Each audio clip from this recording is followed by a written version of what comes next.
My husband, Asian, and I, American, welcomed our firstborn 4 weeks ago.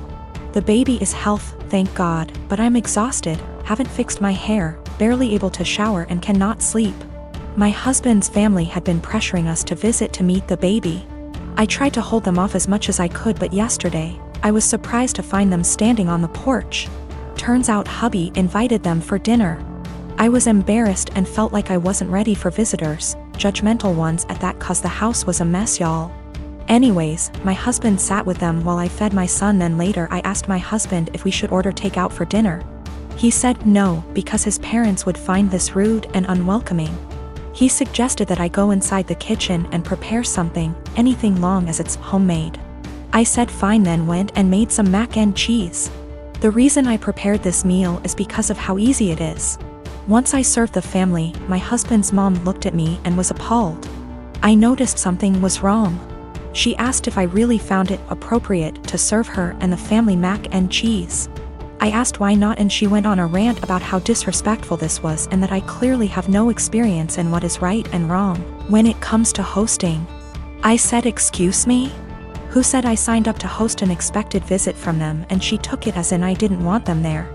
Her husband said they were just there to finally see the baby that I kept them from seeing for an entire month. That's a whole month of his life they missed out on. We had an argument and they decided to go home. My husband said that deciding to serve his family mac and cheese was more offensive than serving them nothing at all. I told him I was too exhausted to cook their traditional feasts, that I was forced to learn from his mom. He took offense and said that I was being mean and disrespectful towards not only his family but his culture. I went inside the bedroom to stay with my son. My husband stayed on the phone with his family for an hour, then kept giving me the cold shoulder, and refused to eat what I cook in support of his family. I understand how some guests might find it offensive, especially his family, but I was just trying to make a quick homemade meal like my husband wanted. My wife and I have a 2-year-old son and have been married for 4 years. Our anniversary was a month ago and we found a nice, secluded cabin on Airbnb and rented it out for a long weekend getaway. My wife asked her parents if they would be willing to watch our son, and they agreed as long as we dropped him off at their house. That worked for us since it was on our way anyway. I was raised Lutheran and my wife was raised Catholic, but neither of us currently go to church and have not had our son baptized. My mother-in-law knows this and hates it. She thinks our son needs to be baptized or he will burn in hell. She's that kind of Catholic. So we go on our trip, and when we pick up our son and ask how the weekend went, mother-in-law says everything went fine and that she has saved my son's soul from the devil. I ask her what she meant and she says she had our son baptized that morning at her church. I tried my best to keep my cool so I didn't scream at mother-in-law in front of my son, but I pretty much grabbed my son and left. On the car ride home I was fuming and told my wife as calmly as I could that this would be the last time her parents have our son unsupervised. She tried to downplay what her mom had done, but I told her we need to wait until we get home to talk about it because I'm not fighting in front of my kid. When we got home and had a chance to talk about it, things got heated. I told my wife I no longer trust her parents with our son, and that if they did something like this behind our backs, I can't trust them to respect our wishes as parents in the future. I said this was a huge breach of trust and I will forever look at her mom differently. She continued to try to defend her mom, saying that she was only doing what she thought was best for her grandson. She even downplayed it by saying that it's just a little water and a few words and we don't go to church anyway, so what does it matter? I told her that under no circumstances will I allow her parents to watch our son by themselves again. I said that we can still let them see their grandson, but only if we are present. I also said that if she doesn't see what the big deal is with this situation, that maybe we aren't on the same page as parents and maybe we need to see a counselor. She started crying and said that this isn't the kind of decision I get to make on my own, and I'm an asshole for trying to tell her what kind of relationship her parents can have with our son. I told her that I no longer have any trust or respect for her parents and that I don't know if there's anything they can do to repair that. I told her what her parents did was unforgivable in my eyes, and they put themselves in this position to lose privileges with our son. She's been trying to convince me to change my mind for the last month, but I'm not budging. To me, this is a hill I'm willing to die on. My boyfriend Steve and I have been dating for over a year and a half.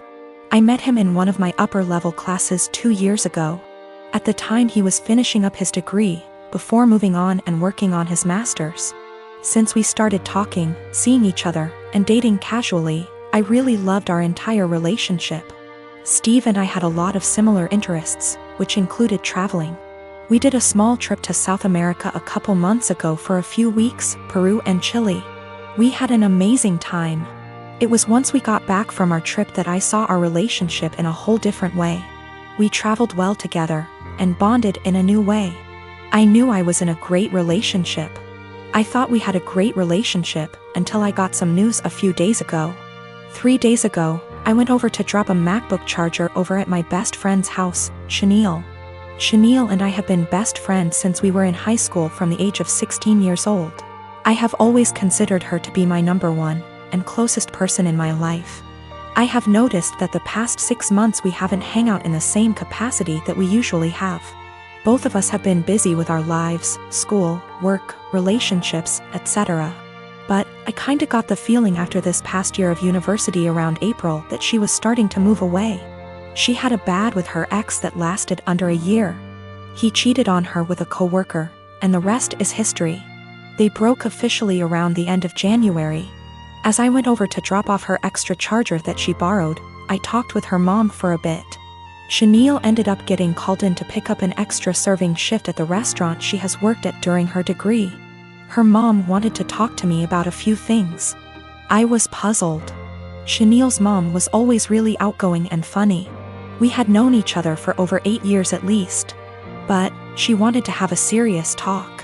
Chenille's mom, Karen, went on to tell me that she saw Steve and Chenille sneak around the back of the house about a month or so ago.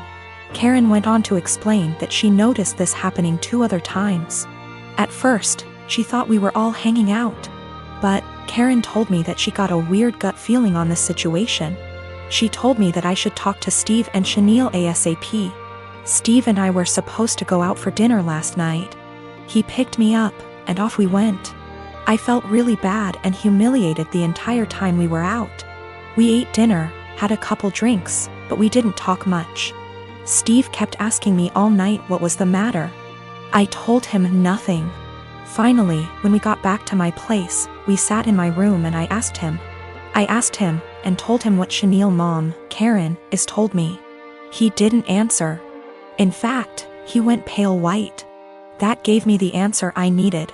I broke down and Steve tried to comfort me. I didn't want him touching me. I didn't even want to hear it. I told him to leave, but I basically had to force him to leave.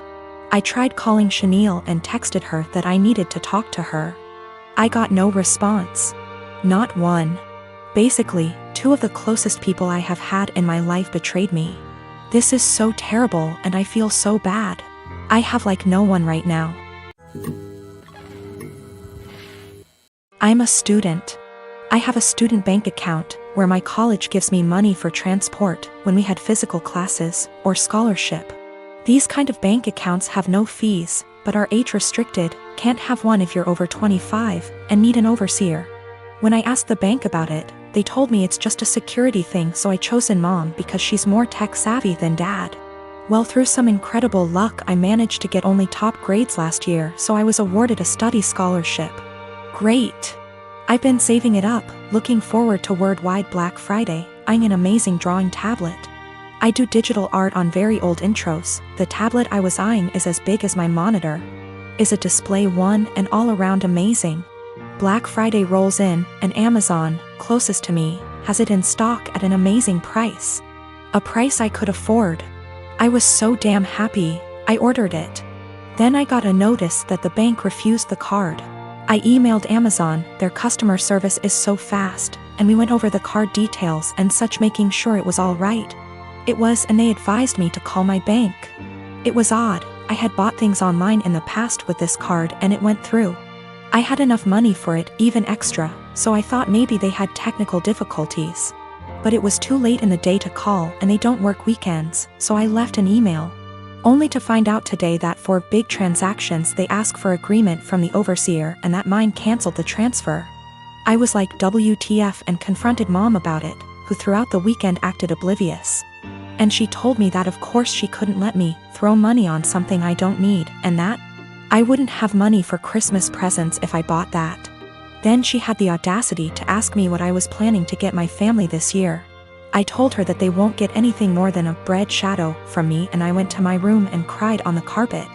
I missed out on the offer. I can't afford the tablet anymore, and it's all because Mom wanted Christmas gifts. And no, I won't get her anything. Last year she got me a blouse too small for me that she later took for herself. She can gift herself this year too. Bread shadow, expression for nothing in my language. I'm going to make Dad the overseer and also open an account at another bank, a normal one, and transfer the money in small amounts to that one so I don't bother Dad with it. Also considering asking him just to be for form and the app to be on my phone so I'll be my own overseer. I am an adult in my country. I'm 20, going to be 21 in April. The law asks my parents to support me until I finish my studies, or at least until I'm 26. But I plan on moving out sooner. I'll do gift my sister and Dad. They have nothing to do with the incident and I love them lots. I love Mom too, but can't put up with her attitude any longer. Regarding what I'll give her, not sure yet. She didn't react like that because she got me the tablet already. It's not her character to get me something she can't use. Regarding the gift Dad's planning on, and which she'll claim is from both of them, Dad is going to build a bigger enclosure for my lizard. I may wrap my lizard's old branches nice and gift those to Mom, as per Christmas traditions regarding naughty kids. And she doesn't like my scaly boy at all, so double points I goose. People saying that a drawing tablet is useless. But the question was if I was an A for the way I reacted and my decision to not give her a gift anymore. As it's my money, I literally can do whatever I wish with it, and a display drawing tablet is incredibly useful for an aspiring digital artist as myself.